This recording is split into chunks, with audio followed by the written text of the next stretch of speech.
आइए दोस्तों, अब हम एसबीआई पीओ और प्री के लिए कुछ क्वेश्चन देखते हैं। जैसे कि आपकी रीजनिंग में मैं आपको क्या क्या पढ़ाऊंगा एसबीआई पीओ और एसबीआई क्लर्क की रीजनिंग की तैयारी कराने के लिए। ठीक है, आपको क्या करना होगा, जो एसबीआई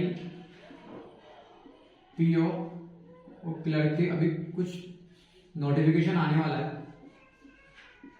ठीक है, नोटिफिकेशन आने से पहले पहले हम रीजनिंग को अच्छे तरीके से कंप्लीट कर लेंगे। कुछ ही क्वेश्चनों में मैं आपको एक बार में सब कुछ चीजें एक साथ बता दूंगा, बट आपको खुद ही घर पे प्रैक्टिस करनी है। डेली टेस्ट देने हैं। बस मैं आपको किस तरह बताऊंगा कि हमारी किस तरह अप्रोच होनी चाहिए क्वेश्चन को देखने की और किस तरह करने की। क्योंकि बैंक में पैटर्न आर सेम, बैंक में पैटर्न सेम है। बस आपको क्या करना है, मल्टीपल प्रैक्टिस करनी है क्वेश्चन में। बस आपको जैसे करना है और मैं आपको गाइड करूंगा किस तरह क्वेश्चन को आपको करना है, किस तरह अटेम्प्ट करने हैं और कितने क्वेश्चन करने हैं एग्जाम में, कितने क्वेश्चन छोड़ने हैं एग्जाम में। एक बेनिफिट होता है छोड़ने का भी, क्योंकि आपको वो क्वेश्चन करने हैं जो आपके 100% एक्यूरेसी दे। ठीक है ना, क्योंकि टाइम लिमिट भी होती है इसमें, ओनली 20 मिनट्स। ठीक है, तो अब मैंने एक और रीजनिंग में पता क्या है, रीजनिंग में क्लर्क या पीओ में कितने क्वेश्चन आते हैं 35, जिसमें से 20 क्वेश्चन तो तुम्हारे पजल टाइप हो जाते हैं, 5 क्वेश्चन तुम्हारे इनइक्वालिटी के हो जाते हैं, 5 क्वेश्चन आपके डायरेक्शन के हो जाते हैं,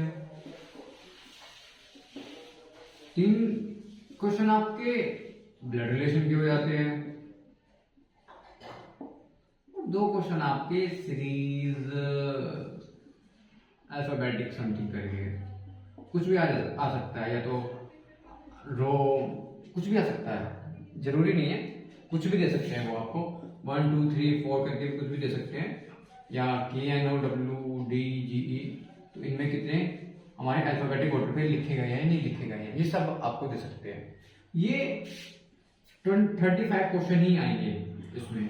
बस आपको ये मल्टीपल प्रैक्टिस करनी है, इनकी मल्टीपल टाइम प्रैक्टिस करनी है, इनकी मल्टीपल टाइम प्रैक्टिस करनी है, और ये देखना है कि इंश्योर करना है कि हमसे कोई भी क्वेश्चन गलत ना हो जाए।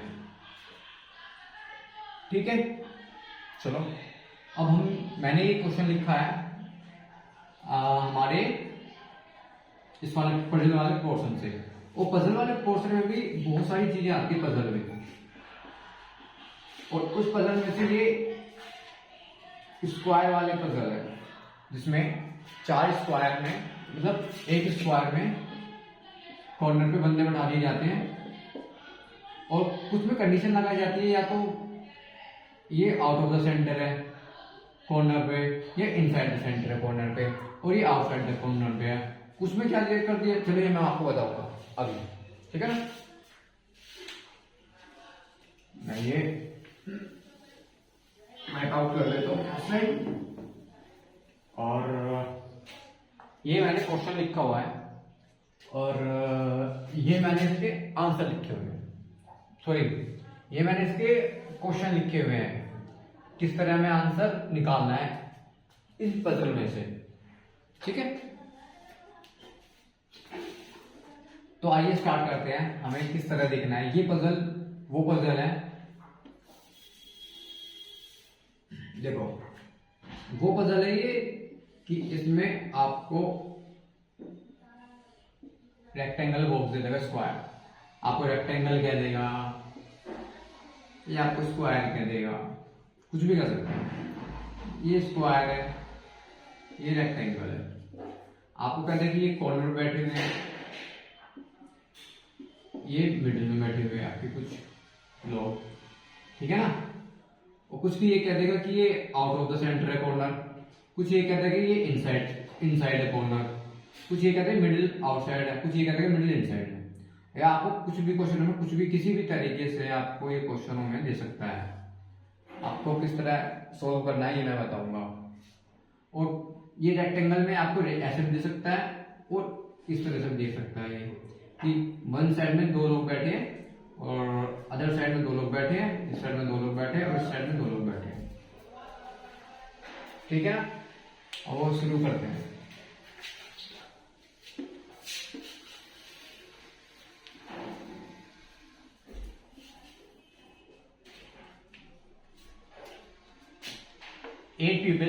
Eight person sorry SQAPGOXT are sitting around a square table. ठीक है, सबसे पहले हमें क्या देखना है कि स्क्वायर टेबल बना देनी है। और हाँ, हमें हमेशा दो कंडीशन लेके चलनी है। पजल में क्या होता है, मिनिमम आपको दो कंडीशन तो लेनी पड़ेगी। अगर हमें जरूरत होती है तो और भी कंडीशन हम ले सकते हैं एज अ पर रिक्वायरमेंट। चलो मैं देखते हैं क्वेश्चन में कितनी रिक्वायरमेंट होगी। तो सॉरी ज्यादा हो गया स्क्वायर। ठीक है, इन सच ए वे इन पर्सनों को इस तरीके से रखा गया है कि 4 of them sit in the corner, 4 person sit in the corner edge of the square while the 4 sit in the middle। ठीक है, the people who sit at the corner facing outside the center। हमें याद रखना जो corner बैठे हैं वो outside the centre है, मतलब ऐसे बाहर की तरफ बैठे हैं। ठीक है ना। और मिडिल आर फेसिंग सेंटर, मतलब other people sitting in the middle.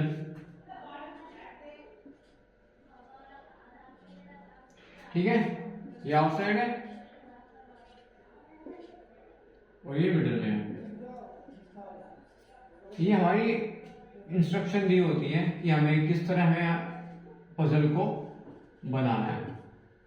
ठीक है, हमें किस तरह इसको पजल को बनाना है। और अब यहां से हम स्टार्ट करते हैं अपनी पजल को स्टार्ट करना, किस तरह हम यहाँ पे लोगों को किस मैनेजमेंट के से रखेंगे। हमें मैनेजमेंट करना है एक तरीके का। ठीक है, तो सबसे पहले क्या देखते हैं, इसको पढ़ते हैं। तरीका क्या होता है, जैसे आपको पढ़ने के बाद आप एक बार पूरा पढ़ भी सकते हो।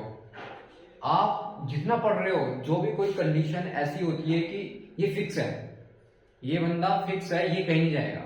और ये मैं आपको बताऊं किस तरह ये क्या देखना है। सबसे पहले क्या रखना है, जैसे कि G sit second to the right of T, तो यहाँ पे अलग से ये भी लिख लिया करो, G sit second to the right of T, ऐसे करके टी से सेकंड की राइट की तरफ ही चल रहा है।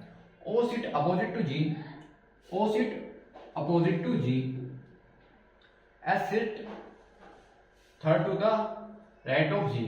अब देखो इसमें तीन चीजें कॉमन आ रही है, जी यहां पे भी जी, एक यहां पे भी जी। आप इस तरह भी दे सकते हैं कि आपको इजी पड़ जाएगा ये चीजें। अगर कुछ चीजें ऐसी होती है कि कितनी बार भी आ सकती है, ज्यादा बार भी आ सकती है, कुछ चीजें ऐसी होती है कि वही रहेगी। जैसे कि मैं आपको दिखाता हूं, G sit second to the right of T. अब हमें ये नहीं पता कि जी कहां पे बैठा हुआ है, कॉर्नर में बैठा हुआ है या साइड में बैठा हुआ है। तो हमने इसलिए दो कंडीशन मान के चली है कि जी को एक बार हम कॉर्नर में बैठाएंगे, जी को हम एक बार सेंटर में बैठाएंगे। ठीक है, तो अब क्या करते हैं, जी को हम यहां बैठा देते हैं, एक बार सेंटर में, कॉर्नर में, एक बार सेंटर में। क्या है, G sit second to the right of T, sorry G sit second to the right of T, यानी कि second to the right of T पूछ रहा है। टी को एक बार यहां बैठा देते हैं और एक बार यहां। जी जो है sit second to the right of T, 1 2 G 1 2 3 G. ठीक है, यहां तक ये क्वेश्चन पूरा हो गया। अब O sit opposite to G, O sit opposite to G, O यहां पे आ गया और ओ यहां पे आ गया। ठीक है, यहां तक हो गया पूरा। S sit third to the right of G, अब S sit third to the right of G, 1 2 3 S.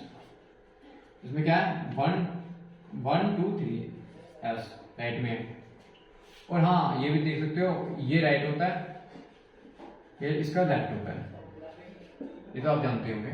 ठीक है, यहां तक आ गए हम। 3 people sit between T and X। अब ये कहां रखते हैं नहीं पता, हमें इतना पता है। ठीक है, सॉरी X है। A sit second to the left of Q। A sit second to the left of Q। अब हमें इतना पता है A second to the left of Q है। Q is one of the immediate neighbor of G। ये कह दिया इसने Q G की नेबर है, Q G की नेबर है। P is sitting at the corner of the square and is facing outside। जैसे कहते P को कॉर्नर पे है, तो P इसमें तो देखो कॉर्नर पे है, एक P यहीं बचेगा। ठीक है, डायरेक्ट आपका P यहाँ पे आ चुका है, और एक P आपका यहाँ पे आ सकता है। चलिए ये तो 3 है, इसको तो मैं देखता हूँ कहाँ पे रखना है। सबसे पहले हम इसको देख लेते हैं कि T और X A G Q के लेफ्ट में है ना, तो Q का लेफ्ट कहाँ है, G और Q पास में बैठे हुए हैं।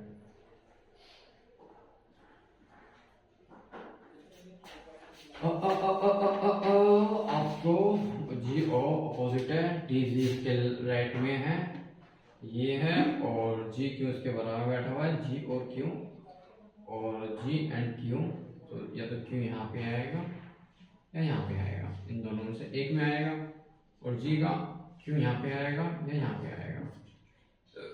ठीक है ना।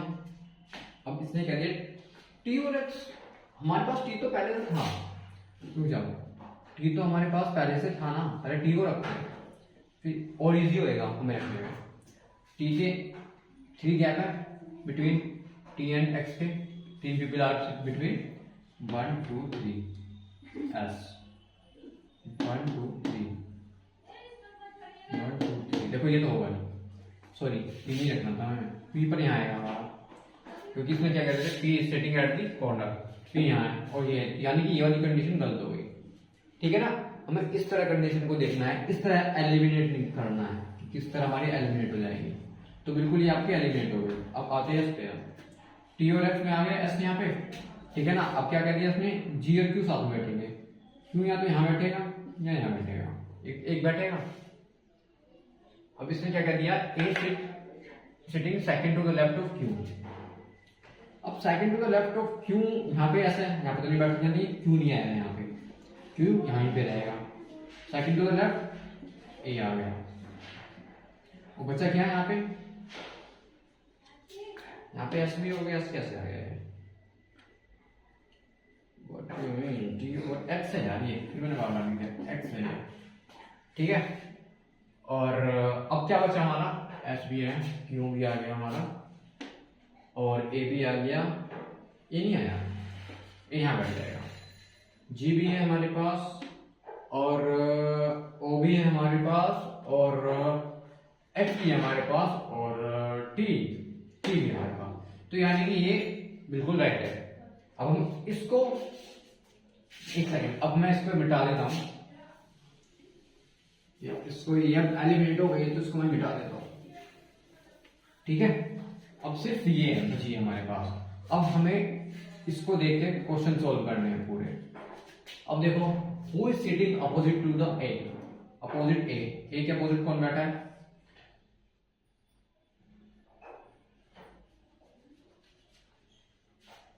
सॉरी यहाँ कुछ हो जाएगा, S हो गया, O हो गया, Q A P G O X T, अरे यार S Q